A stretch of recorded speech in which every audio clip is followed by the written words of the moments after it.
Hola y bienvenidos a Por Orejas, el podcast de Motorsport Network relacionado con toda la actualidad del Mundial de MotoGP. Yo soy Uri Puigdemont y, como siempre, al otro lado del cable están mis dos otros yos, Alberto Gómez y Germán García.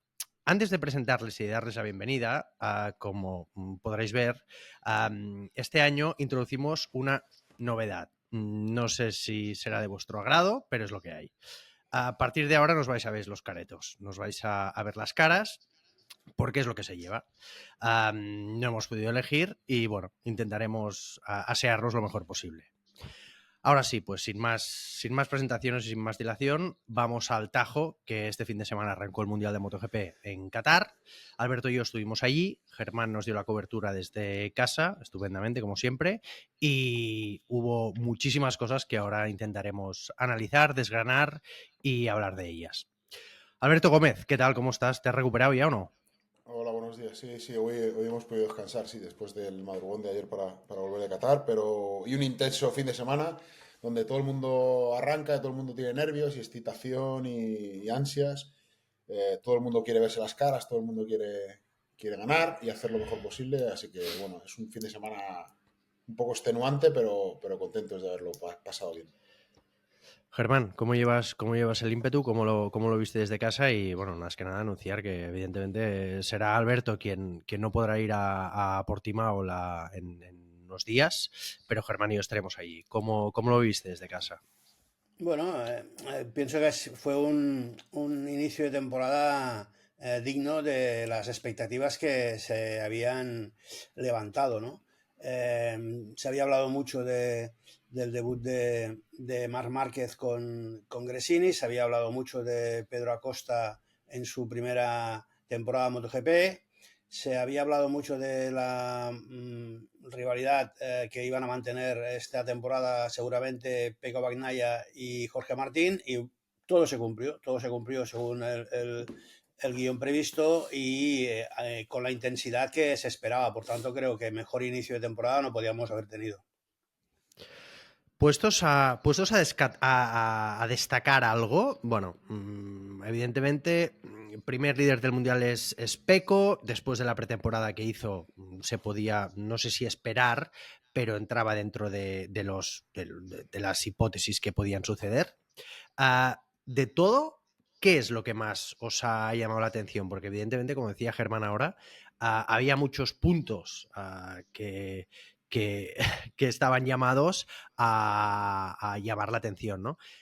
Alberto, tú que estuviste allí, si tuvieras que dar un titular de lo que vivimos allí, ¿qué es lo que más te llamó la atención? El debut de Márquez con Ducati, el estreno de Acosta. ¿Qué dirías? Viendo la pretemporada y atendiendo los resultados de los primeros test, tanto en Sepang como en Qatar, evidentemente había dos incógnitas por descifrar. Una era la historia de Márquez con Ducati, su debut, y la otra era un poco el debut de un rookie como Pedro Acosta, que más allá de tomarse la pretemporada como un simple aprendizaje, pues se le vio siempre en las posiciones cabeceras, siempre estuvo en el top 10 prácticamente en todos los entrenamientos, con lo cual eran un poco las dos, yo creo que las dos incógnitas a desvelar. Y a mí, sinceramente, lo que más me ha sorprendido ha sido Pedro Acosta, porque sí que es cierto que se le veía bien y tal, pero luego cuando llega la primera carrera todo cambia, todo es muy diferente. Y en cambio, Pedro fue sorprendentemente cauto en las carreras, rindió a un gran nivel y sobre todo a mí hay una cosa que me sorprendió y que me trajo cierta reminiscencia del pasado, es verlo pilotar con la soltura, suavidad y la naturalidad con la que pilotó la Gas Gas, ¿no? En algunos momentos incluso, y esto es cierto, no sé si también por de efecto profesional de haber trabajado con él, pero sí que me recordó un poco pilotando en Qatar en algunos momentos a Jorge Lorenzo. Y esto, la verdad es que me sorprendió y me gustó también. Germán, yo no sé si. Perdón, yo en eso estoy muy de acuerdo con Alberto, porque yo siempre había tenido la sensación de que la KTM era como una moto Era como un caballo de los complicados, ¿no? Como una moto pues, que no te ponía las cosas nada fáciles desde que Paul hizo tanto trabajo con ella y tal, como que los pilotos no disfrutaban sobre ella. Iban por faena, pero intentaban ser lo más eficientes posibles, pero que no disfrutaban. Yo a Pedro, el domingo, me pareció verle disfrutar mucho. Germán, perdona. No, absolutamente de acuerdo con lo que ha dicho Alberto. Lo que sí que añadiría de lo que ha dicho Alberto con Pedro es el valor que tiene para mí el hecho mediático, ¿no? A ver si El logro... WhatsApp me salta a mí y creo que es Lorenzo. Perdón. Bueno, Dale. luego hablaremos, si queréis, al final del podcast o del video podcast, no sé cómo llamarle a esto, un poco de los cambios que ha habido en la televisión, ¿no? que hemos seguido aquí en España, un poquito solo.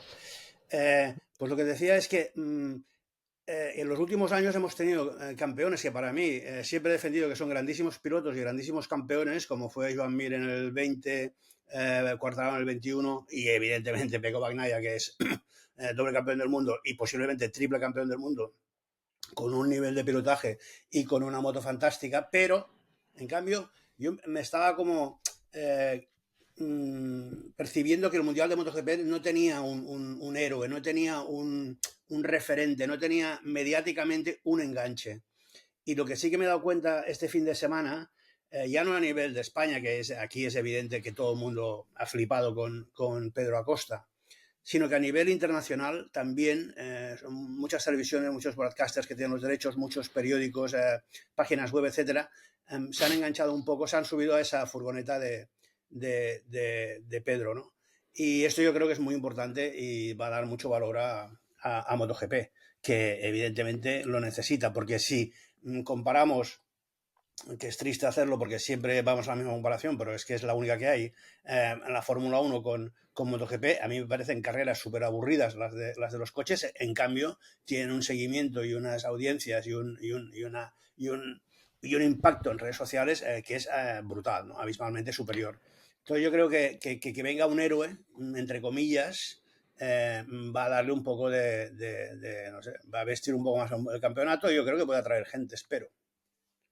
Vamos a hacer un pequeño repaso porque nos hemos tirado aquí. Es que os he visto las caras y me he lanzado a por ello, pero vamos a hacer un pequeño repaso de lo que pasó especialmente el domingo, ¿no? Pecco ganó la primera carrera larga, la anterior, la del sábado, la había ganado Jorge Martín. Ganó, desde mi punto de vista, a lo campeón, es decir, no lo tenía fácil. Hizo una primera vuelta que yo creo que le dio gran parte de la carrera. Detrás de él, un súper sólido Brad Binder. Veremos si dura el surafricano ahí arriba. Y bueno, pues detrás de ellos Jorge Martín no llegó a poder contactar con Binder. Cuarto quedó Marc Márquez. Y por detrás, Marc tuvo un duelo muy interesante, tampoco duró mucho, con Pedro Acosta, que llegó a ir cuarto cuando adelantó a Marc a 8 vueltas para el final, rodaba cuarto. Lo que pasa es que él, después de la carrera, argumentó que, bueno, que la gestión no había sido la mejor, que le falta experiencia, y él subrayó el tema de la gestión. Todo el mundo, y no digo que no influyera, se refirió a los neumáticos, pero hubo otro elemento que fue clave, que fue la sobrecarga en sus antebrazos. Él iba haciendo gestos en la última parte de la carrera, y luego no le quiso dar tanta importancia, no quiso subrayar que fue el elemento clave, pero lo fue. Yo supongo que en los próximos días, no sé si se irá a hacer alguna prueba más para intentar calibrar el nivel de, no sé si llamarle de intensidad, preocupación, como se le pueda llamar, pero lo que es evidente es que jugó un papel determinante. Te diría, ahora aquí me tiro a la piscina, que casi más que los neumáticos.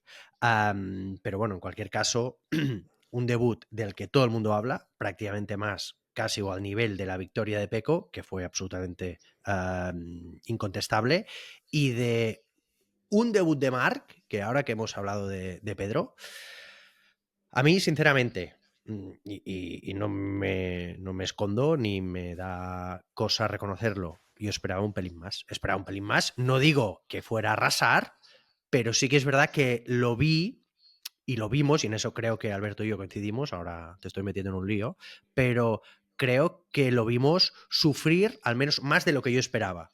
Alberto.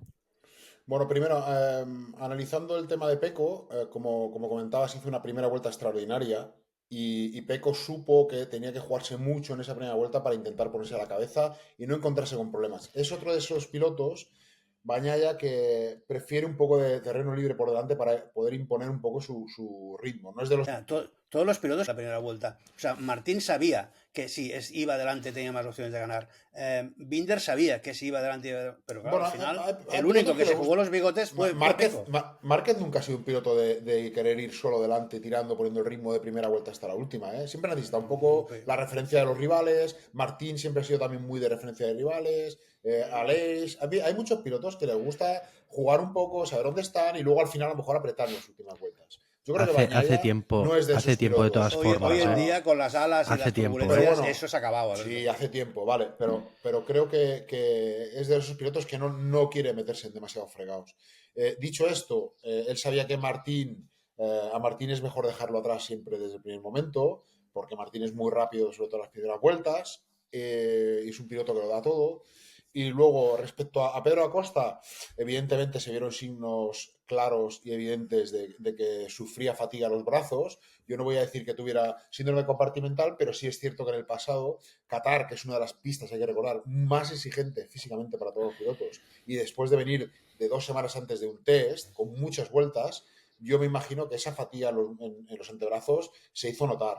La tensión de su debut y sobre todo que en una carrera la tensión de los brazos y la fuerza que le tienes que imprimir no es la misma que en los entrenamientos, que hacen menos vueltas seguidas. Cuidado que en esto, absolutamente de acuerdo, Alberto, pero además hay un elemento que él sí que subrayó y que es así y que tuvo un peso, seguramente que fue la ubicación de la palanca del dispositivo de altura trasero, del regulador de altura trasero, que es verdad que en el test la llevaba en otro lado y que él nos dijo después, para mí, la dimensión que tengo de las manos y mis brazos me hacían hacer un movimiento que a lo mejor sí que me llevó que a final de carrera me molestara un poquito. Eso es evidente. Lo que pasa es que supongo que lo que habrá que analizar es hasta qué punto esa variación en la colocación del dispositivo de la leva pudo influir en el brazo o si simplemente fue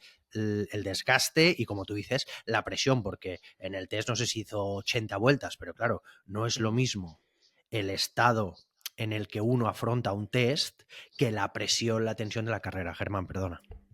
No, y al hilo de que tú decías, ya en el test de Qatar, Pedro ya dijo que le costaba llegar a ese pulsador y que se lo iban a cambiar. Se lo han cambiado y sigue sin llegar. Me parece pues que tendrán que seguir trabajando en eso, porque no se entiende muy bien que si ya sabían que no llegaba, que el arreglo que le han hecho no le haya servido para ir más cómodo. Pero bueno, que en cualquier caso era su debut. Ayer estuve yo repasando un poco los debuts de grandes pilotos. Es cierto que Pedrosa, por ejemplo, debutó con un segundo puesto, que Max Biaggi debutó con una victoria en el 98 en Japón, que Lorenzo debutó con una pole y un segundo puesto en Qatar, que Marc debutó con un tercer puesto. Pero claro, es que estamos hablando de otras épocas. Estamos hablando de otras épocas en las que había menos motos rápidas, en las que había menos pilotos, en los que era más, no diré más fácil ni mucho menos, pero había más posibilidades de lograr un buen resultado. Ahora, hoy en día, en la parrilla actual, para un piloto debutante que ni siquiera lleva, yo creo, la mejor moto de la parrilla, aunque de eso también luego podemos hablar, porque Binder fue otro de los grandes destacados del fin de semana, acabar, o sea, el papel que hizo, digo, vale, como resultado no será importante porque acabó noveno, que ya me parece un buen resultado para un rookie, pero como exhibición y como espectáculo a mí me pareció brutal. Yo creo que estuvo a la altura del debut de grandes como Lorenzo, porque, a ver, es verdad que es odioso comparar diferentes épocas por muchos motivos, igual que en cualquier Sí, deporte. además, Pero al final los buenos siempre te van a dar. Siempre te van a dar. los Te van a dar por todos lados. no, es que aparte, Uriol, los buenos siempre fueron, son y serán los buenos. O sea, es decir, tienen una componente de calidad, de skills, ¿no? Como dicen los ingleses, que no tienen el resto. Entonces, siempre serán los buenos. O sea, ya sea hace 40 años, 20 años, o sea, es decir, ahora mismo extrapolando la situación, Gene Redman o Mike Highwood serían los buenos. En aquella época, Rossi, Stoner, Pedrosa o Lorenzo serían los buenos también. ¿Por qué? Porque al final tienen algo que les diferencia de los demás. Y es así de sencillo. Yo creo que aunque el resultado no refleje lo que hizo Pedro, sí que lo vimos llegar a ser cuarto, si no recuerdo mal, en carrera, y con una suficiencia increíble. O sea, es que se le veía que podía pelear por la victoria. Y eso es lo que a mí me queda. También es cierto que en la época de Lorenzo Pedrosa ellos venían de una situación muy compleja y muy complicada, porque el salto que daban de motos de 250 de 2 tiempos a las 1000 de 4 tiempos eran motos completamente, era como pilotar de una moto a un coche prácticamente. Y eso sí que hay muy que. diferente. Eso sí que hay que concedérselo, ¿eh? Tanto Pedrosa como Sí, Lorenzo, como después Stoner, ellos rompieron el claro. muro. Ellos Claro, la rompieron. Moto 2. Exacto, ellos rompieron la pared, pero ya no por la Moto 2, porque ahí había un No. señor que se llamaba Valentino Rossi, que tenía la escena absolutamente dominada, y ellos fueron quienes se atrevieron a cuestionar esa hegemonía. O sea, Sí. a día de hoy, lo que se ha impuesto es esa sensación de que, evidentemente, tienes que ser un elegido, pero ya no hay esa sensación de no, es que eso, entre comillas, y que nadie me malinterprete, es el corral de. O sea, Peco se lo ha ganado, pero nadie piensa que Peco domine el cotarro como en su día lo dominaba Valentino. Eso es lo que tal. O sea, Cada vez yo más, creo que. cada vez más. No, sí, pero no se puede comparar, yo creo, ¿eh? O sea, a Peco le puede cuestionar Martín, por decir algo. Sí, Ducati, lo que quiera, sí, pero se lo ha ganado. Y no digo que Rossi no se lo ganara, pero antes, y eso es una cosa que hemos hablado entre nosotros muchas veces, yo tenía la sensación de que ahora se me van a cabrear los de antes, seguro, pero bueno. Y ahora que nos ven, pues ya te cagas. Siempre hay alguien que se va a cabrear, Uri, no te Sí, pero yo me acuerdo que cuando estábamos cubriendo el Mundial de entonces, de aquella época, yo al menos tenía la sensación de que la mayoría de pilotos que no eran Rossi salían a la pista diciendo, bueno, a ver si hoy un podio, a ver si hoy segundo, porque claro, era como que estaba absolutamente interiorizado cómo yo voy a plantearme ganar a Valentino Rossi, ¿no? Y eso es algo que hoy no está, no existe, ni mucho menos. O sea, llega a Costa y si no llega a ser por esa gestión que dice él y sobre todo por el tema de los antebrazos, ya hubiéramos visto dónde llegó. Llega Márquez y ya vimos dónde llegó. Lorenzo, Pole, etcétera. Dani, podio. O sea, claro, eso es algo que antes no pasaba. Y otro dato también interesante es que Marc tardó 2 carreras en ganar, Jorge 3 y Dani 4. O sea que yo creo que ese es un poco el siguiente dato que podemos asociar a Pedro, ¿no? Yo me he quedado sin valorar también la parte de Márquez, que decía Oriol, que me ha metido un poco en ese fregado, no sé qué fregado, pero bueno.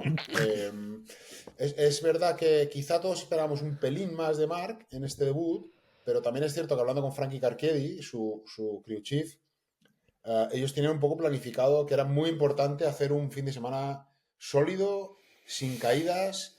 Creo que era importante que Marc acabara estas 2 carreras de inicio para recobrar un poco de confianza, verse otra vez en la parte delantera, más allá de jugarse esas 2 décimas por vuelta que siempre sabemos que le pone Marc a la moto, y a lo mejor arriesgarse a una caída y empezar a ver otra vez fantasmas. Entonces creo que este reset que tenía que hacer Marc con la Ducati era muy importante terminar estas 2 carreras en las partes delanteras, pero no arriesgando tantísimo como para, por un podio, arrastrarse por el suelo. Yo estoy de acuerdo contigo. Yo creo que, perdona, ¿Tú no Uri, estás de muy acuerdo? rápida. Sí, totalmente. Ah. Yo creo que Marc hubiera podido hacer un poco más, pero no tenía esa intención, no era su objetivo. Su objetivo no era hacer el show el primer día, llevarse a alguien por delante o caerse y que todo el mundo se tirara encima. Él este año se lo toma en perfil bajo y yo creo que es su actuación de este fin de semana es más de un piloto que piensa que si va con calma y construyendo, al final a lo mejor tiene la posibilidad de estar ahí en la batalla por el título, que de un piloto que quiera reivindicarse. Si él hubiera querido reivindicarse, al principio hubiera podido tirar la moto ahí a los de delante y no.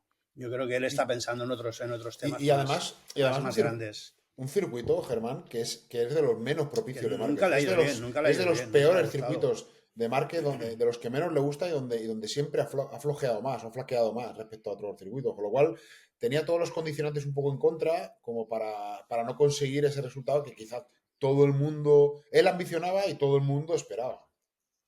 No, yo creo que un cuarto puesto por detrás de Pecco, Jorge, de Binder y Jorge, vamos, yo creo que no, en ningún caso puede ser un mal resultado para ser su primera carrera con este equipo. Y cuidado que tenía motos Ducati oficiales por detrás y Ducati satélite por detrás. O sea, él fue la primera Ducati satélite y la tercera Ducati D8 en la meta. O sea, que al final, cuidado, no fue tan mal resultado.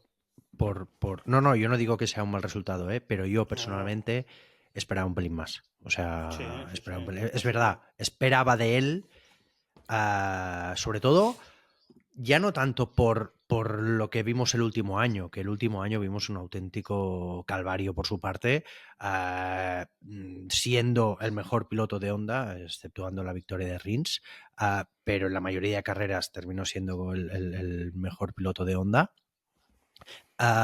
Cuando participó, pero sí que es verdad que yo, no sé, mentalmente yo proyecté otra cosa, es decir, no proyecté a Marc despegado de los puestos de delante. Y es verdad que corrió la mayor parte del tiempo sin posibilidad de llegar a pelear por el podio. Y en eso es muy importante lo que comentamos durante la carrera del domingo entre nosotros y lo que luego que cuando yo al menos visualicé de nuevo la carrera, aún me quedó más claro, que es que esa moto no aceleraba igual ni que la KTM ni que las dos Ducati de delante. No digo en ningún caso que fuera tal, seguramente por una cuestión de puesta a punto. Él lo dijo, Él lo dijo que de cara a la carrera tocaron una cosa para intentar hacer mejor, entrar mejor y salir mejor de esa última curva, pero visualmente quedaba clarísimo que al salir de la última curva se le iban en el primer tramo de aceleración, se le iban. Entonces, bueno, seguramente es verdad que un cuarto puesto no es para nada un mal resultado, ni mucho menos, y que seguramente aún tiene que empezar a ajustar. Claro, es que llevaba 11 años trabajando con la misma moto y la misma gente. Entonces, supongo que con Carquedi tienen que conocerse, tienen que saber qué le gusta a uno, qué le gusta al otro, y luego hay que tener en cuenta que este Marc es otro, O sea, este Marc es otro. O sea, él lo dijo y lo ha repetido varias veces ya. O sea, él se está, desde mi punto de vista, esto, sé que Alberto no termina de estar del todo de acuerdo, pero yo creo que incluso él mismo se pone en duda. Decir, no es que se ponga en duda, sino él quiere ver en qué punto está. Y a partir de ahí ya se verá hasta dónde puede llegar. Pero yo creo que no sé, que si él mismo se está poniendo en duda y ya veremos en que una vez se estabilice el Mundial, todo el mundo dice que cuando llega a Europa el Mundial se tiene que estabilizar y empezar a ver un poco quién apuntará a qué. Que esta primera carrera, evidentemente, lo importante era no fallar, porque si no empiezas el Mundial. Pero se cruzaron muchísimas apuestas por el paddock y por la sala de prensa. Y la mayoría de ellas, pues seguramente apuntaban a que Marc al menos estaría luchando por el podio. No sé si queréis añadir algo. Un momento. Es que no sé si hablar de Aprilia y de Aleix y de lo que le pasó el domingo, porque como es un tema tan entonces, y de KTM. Entonces, quiero saber qué pasa con Binder. O sea, si realmente se establece allí, a ver, que evidentemente un fallo lo puede tener todo el mundo, ¿no? Pero lo que le falta a KTM es consistencia. Entonces, bueno, si se mantienen en este nivel, cuidadín. Hombre, cuidadín. Yo creo que la irrupción de Pedro en el corral de KTM va a poner las pilas a los que están trabajando dentro del garaje y a los pilotos. Y a los pilotos. O sea, creo que No, pues van a seguro, estar porque además con es las orejas que tiesas. una vez más,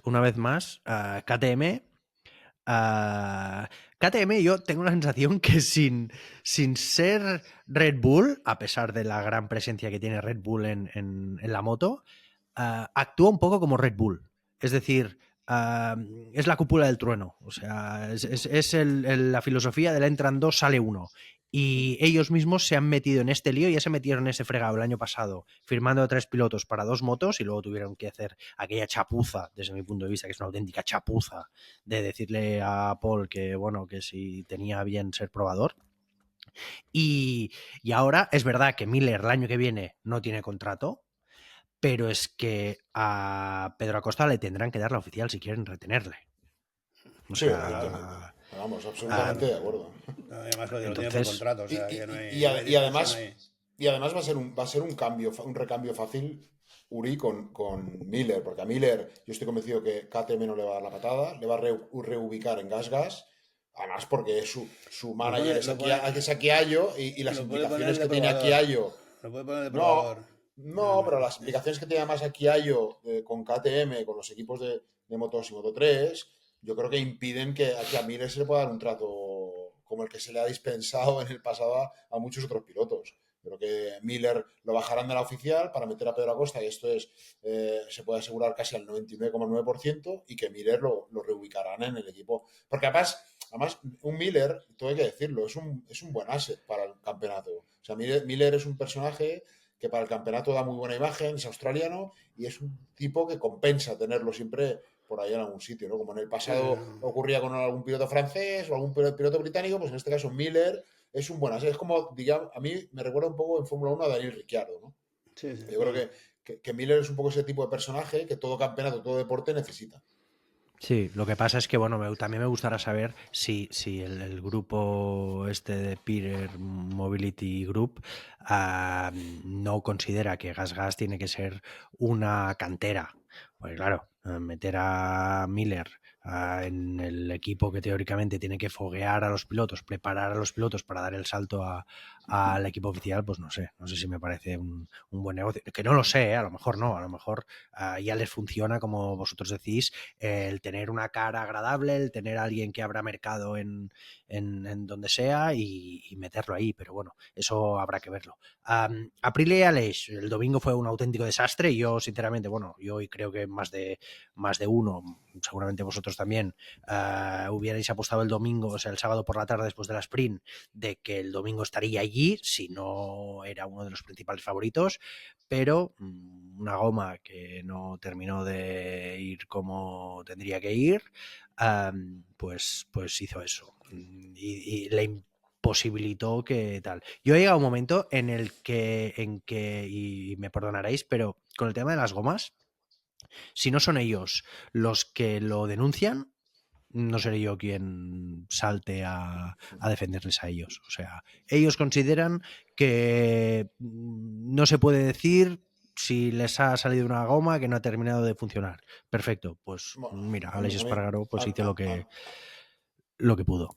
me parece una guerra absurda la que tienen algunos pilotos y algunos equipos con este tema de las gomas, porque todos hemos vivido esta situación en el pasado, todos juegan con las mismas reglas, todo es arbitrario, ¿eh? Evidentemente todas las gomas no son iguales a nivel de estándares de calidad, pero a todos les tocan este tipo de gomas. Y hay muchos equipos que están más callados que otros porque saben que todos juegan con las mismas reglas. Entonces, yo este discurso de estar protestando siempre por las gomas, oye, esto es lo que tenemos, esto es a lo que jugamos y sabemos que a todos nos pasan, que a todos nos llegan gomas que no dan el mismo rendimiento que otras, pero todos los equipos pasan por ahí y todos los pilotos te podrán decir que han tenido gomas que les han chafado carreras, que no les han ayudado a hacer un buen qualifying, que les han generado problemas, todos. Entonces, a mí me parece un discurso bastante ya gastado este de las gomas, ¿eh? Germán. Hace blistering el discurso. Bueno, no sé, yo es un tema que no No, tampoco sí, como tampoco lo entiendo demasiado, ¿no? Esto de cómo funciona el tema, prefiero no entrar demasiado en el tema. Yo, sí, ya para acabar, porque estamos acabando creo, quería remontarme lo de antes y aclarar un poco lo que he dicho de Lorenzo, ¿no? A ver, este fin de semana Uy, se empezaba... está. Uy, uy, uy, uy, uy, uy, uy, se empe- está empe- cagando. no, hombre, hemos dicho que ahora lo íbamos a comentar. Ha empezado un nuevo... Espera un momento, espera un momento, espera un momento, espera un momento, espera un momento. A ver, oye, no vamos a hablar de Honda y Yamaha. No vamos a hablar Sí, de es Honda y que Yamaha. Bueno, pero eso es la hablar, copa japonesa, eso es del podcast de la edición de Tokio, de Que Japón. no vamos a hablar de Honda y Yamaha. O sea, no No, vamos a fue hablar. No, entretenida que la me parece lucha muy por bien, Germán. la lucha Llévalo por tú el 13, esto. por el 13 puesto, Esto, llévalo tú. la lucha por el Llévalo tú 13 porque... puesto de las 4 japonesas se ve que fue espectacular. Los que pudieron verlo, que parece que fueron los que estaban un poco más atrás, porque por la televisión realmente se ha visto muy poca cosa. Bueno, lo que dijo Fabio, ¿no? Y yo sigo pensando que es una pena que este mundial no pueda recuperar a un piloto del nivel de Fabio Quartararo. Que no, es lo que hay, dijo Fabio, ¿no? Unas declaraciones que, como siempre, perfectamente nos hiciste llegar tú, Uri. Es lo que hay y estamos más lejos que el año pasado. Esa fue la frase de Fabio y esa es la sentencia. Por más que Yamaha lo intente vestir de otras maneras. Y lo de Honda, bueno, lo de Honda a mí me da mucha pena porque yo el año pasado tuve... me caía muy bien o me cae muy bien Marini y le cogí bastante cariño y me está dando bastante pena este año el trabajo que está cogiendo este chico con la Que yo Honda. creo, Va a ser es un que yo creo año duro, que duro, Marini duro para él. en el test de Qatar lo hablé con varias gente dentro de Honda. En el test de Qatar fue una ducha de agua fría y de realidad. O sea, ahí De se dio realidad. cuenta, hay pilotos, me dijeron, dentro de Honda la frase fue como, hay pilotos que tardan meses, hay pilotos incluso que tardan un año y algo en darse cuenta de dónde se han metido. Dice Marini, como es listo, se ha dado cuenta Sí, en sí, un mes. no, tanto, claro. Antes de que empiece el Mundial, ya se ha dado cuenta de lo que le viene por delante. Le quedan 2 años, pero es que... Y me consta que hay gente de Honda, que se lo dijo antes de firmar. Le dijo, piénsatelo bien esto, ¿eh? Piénsatelo bien. Y él, con la ilusión, dijo, no, es que me apetece mucho, es que es el equipo oficial, es que yo creo que me veo con ganas y sobre todo con posaderas para aguantar lo que me vendrá, pero lo que es evidente es que el otro día, el domingo y durante todo el fin de semana, porque durante todo el fin de semana fue Todo mal, fin de semana. Todo fin de uh, semana. se están Ha dando sido el cuenta. último, ha sido el último. Y sobre todo el contraste con Mir, que a ver, Mir, sin ser es decir, sin hacer un gran premio de la leche, pues acabó con buenas sensaciones. Se estuvo jugando, ya sé que es muy triste lo que voy a decir, pero bueno, que se estuvo jugando con Fabio el meterse ahí dentro y que de donde venía Honda y de donde venía Mir el año pasado, eso se puede considerar un pequeño triunfo. Es que es lo que hablábamos estos días. Es que yo tengo la sensación de que Honda ha mejorado más de lo que ha mejorado Yamaha.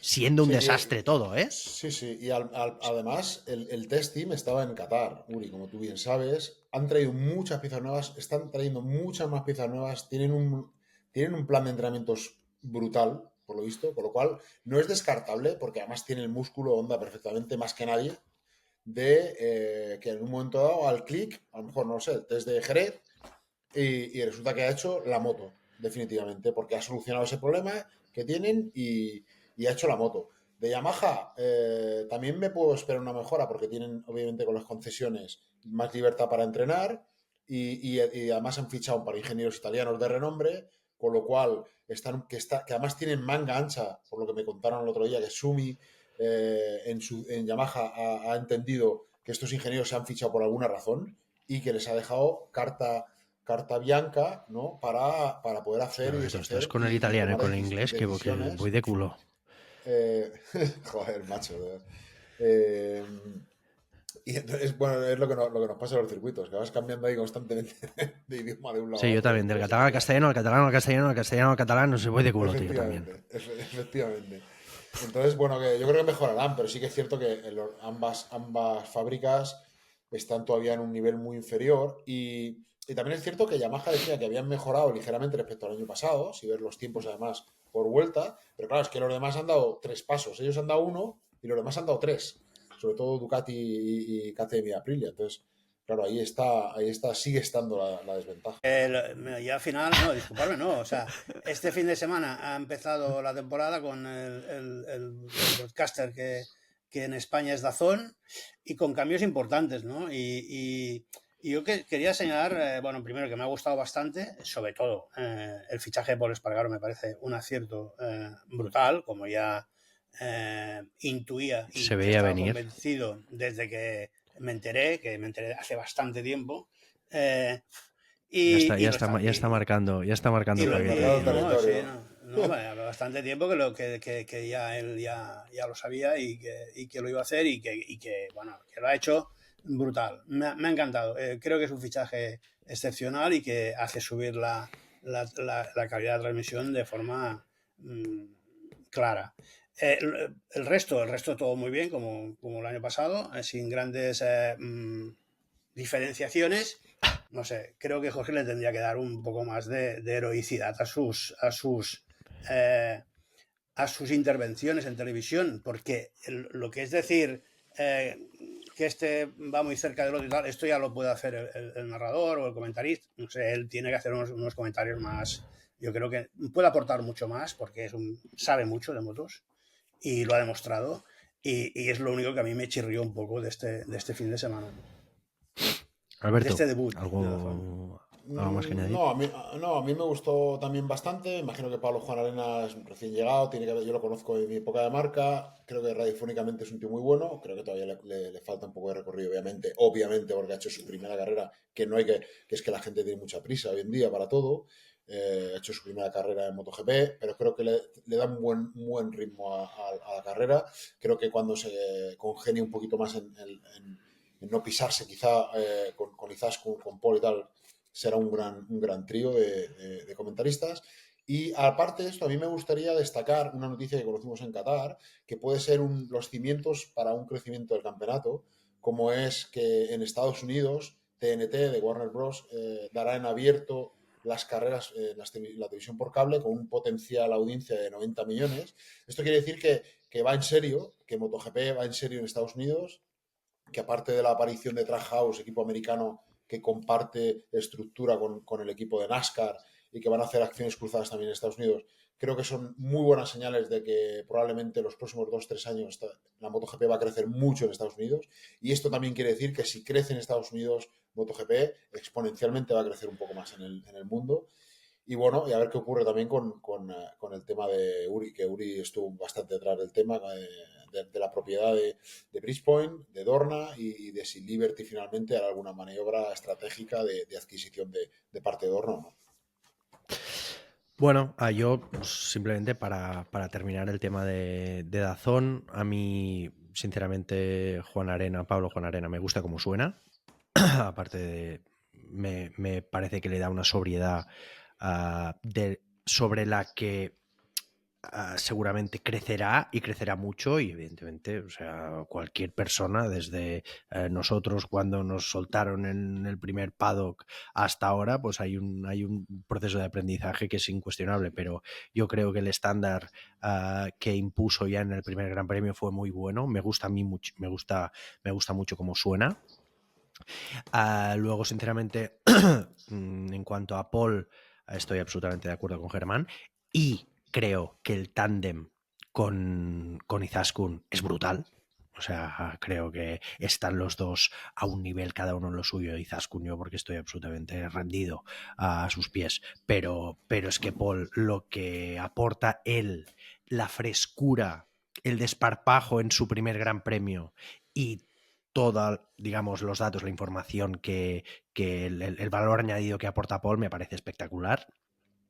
Sobre lo que decías, Alberto, tú de Estados Unidos, yo creo que es una gran noticia para el Mundial. Y bueno, pues no sé, yo lo dejaría aquí. No hay muchas cosas que se nos queden en el tintero de este primer Gran Premio.